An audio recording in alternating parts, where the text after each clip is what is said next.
Tolong perkenalkan, nama saya Nancy Masauna, NIM 15 2025 0101061, kelas B1. Saya mahasiswa dari kampus IAKN Ambon, semester 1, Fakultas FIPK, Prodi Pendidikan Agama Kristen. Di sini saya akan membuat video singkat mata kuliah Psikologi Perkembangan tentang pembinaan spiritual usia dewasa. Selamat menyaksikan. Shalom saudara yang terkasih. Sebelum kita masuk dalam pembinaan singkat saat ini, mari kita angkat pujian bersama dari nyanyian Kidung Jemaat nomor 410, Tenanglah Kini Hati.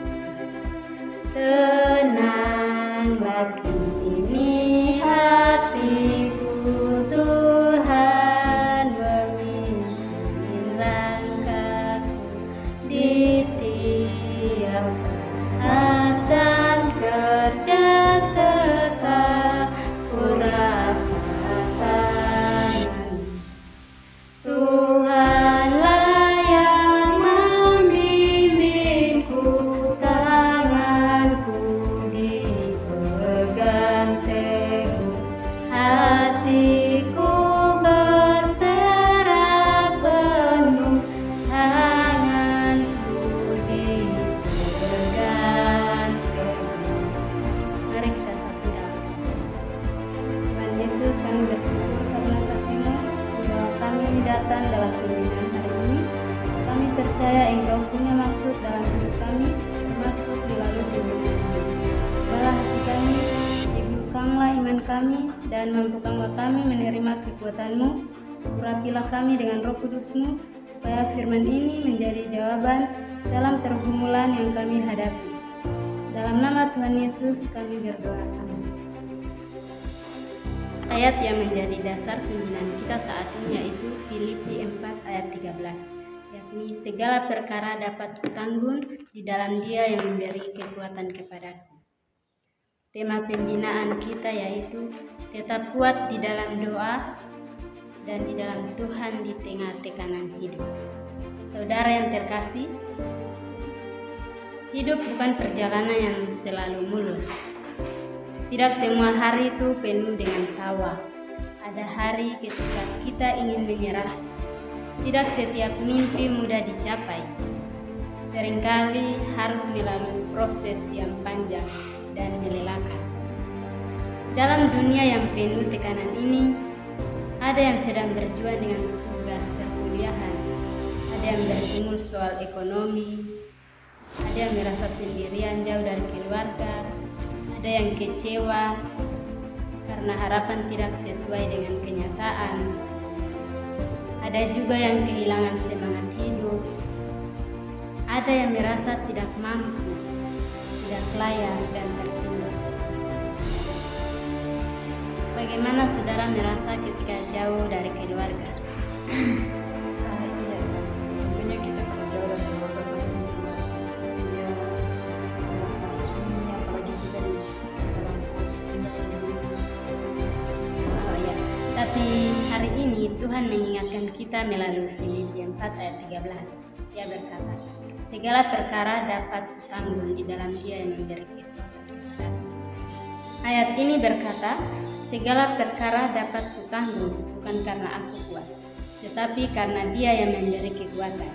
Artinya, jika kita bertahan, itu bukan karena kita hebat, tapi karena Tuhan menopang kita. Jika kita masih bangkit meski jatuh berkali-kali, itu karena Tuhan memegang tangan kita. Jika kita masih bernafas hari ini, itu berarti Tuhan masih punya rencana atas hidup kita. Tekanan hidup tidak menghancurkan kita. Tekanan hidup itu tentu akan membentuk kita.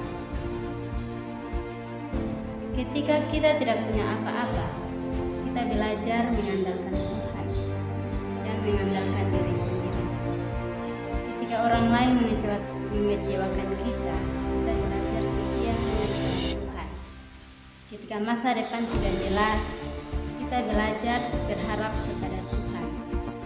Ketika kita lemah, kita belajar kekuatan sejati berasal dari Tuhan tidak menjanjikan kehidupan tanpa badai, tetapi Tuhan menjanjikan kehadiran di dalam badai. Sama seperti murid-murid di tengah angin ribut, Yesus tidak langsung menghentikan badai tersebut, tetapi Ia hadir di tengah badai. Begitu juga dengan kehidupan kita. Terkadang Tuhan tidak langsung menghilangkan masalah yang kita hadapi, karena Ia ingin menguatkan kita melalui masalah tersebut. Terkadang Tuhan sengaja mempercepat proses hidup, bukan karena Ia tidak peduli, tetapi karena Ia ingin memantapkan kita.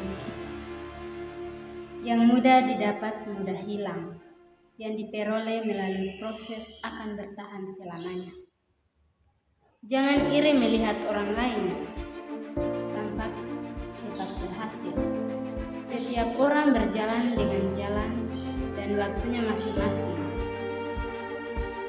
Ada orang yang cepat sukses, tapi cepat jatuh. Ada yang lambat, tapi fondasinya hidupnya dengan Tuhan itu sangat kuat.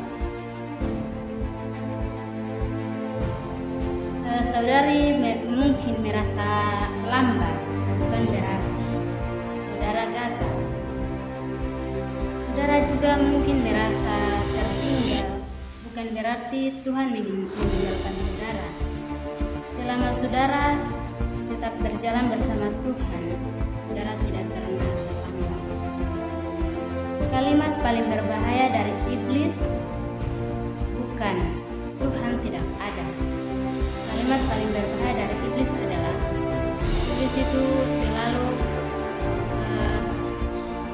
membuat kita itu untuk menyerah, tetapi Tuhan itu tidak mau kita menyerah begitu saja.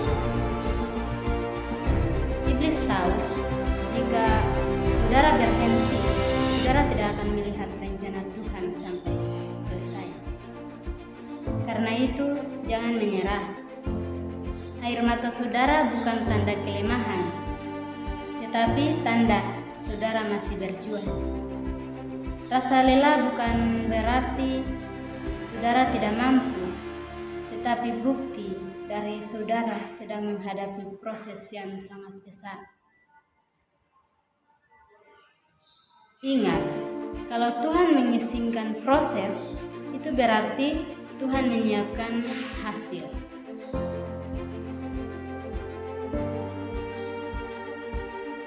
Mari kita renungkan sejenak dalam hati.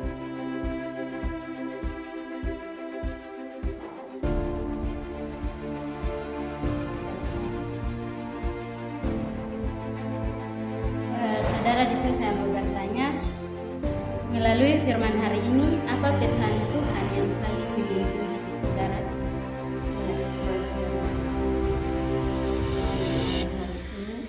Tentunya saya merasa bahwa sekalipun kita sudah membuat kesalahan, tapi Tuhan selalu memaafkan kita. Tentunya ayat-ayat yang tadi saudara sudah sampaikan, dia mengingatkan kita bahwa apa itu harus kesalahan, dan juga dari pelajaran yang mengatakan bahwa segala perkara dapat ditanggung di dalam diri.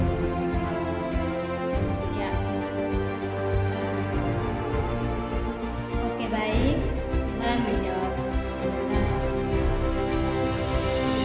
saat ini. Tuhan Yesus memberkati. Amin. Dan selanjutnya, mari kita sama-sama terpuji bersama dari lagu Penolong yang selalu setia. Penolong selalu setia, memenuhi keperluanku, tak pernah Dia mengecewakan. Yesusku tak pernah gagal. Segala perkara dapat kutanggung di dalam Dia yang memberi kekuatan. Tuhan Yesus penolong dan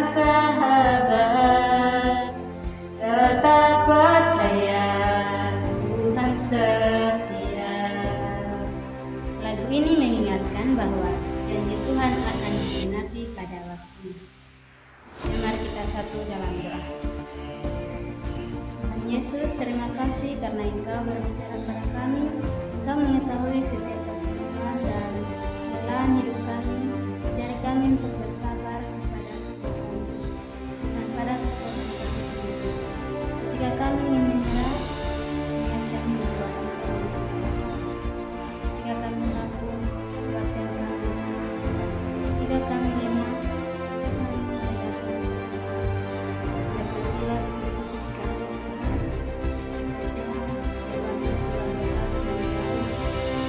kesehatan mental kami, Tuhan berkati. Relasi kami Tuhan, dan masa depan kami. Bentuklah kami Tuhan menjadi pribadi yang tahan, dan setia hingga kemenangan.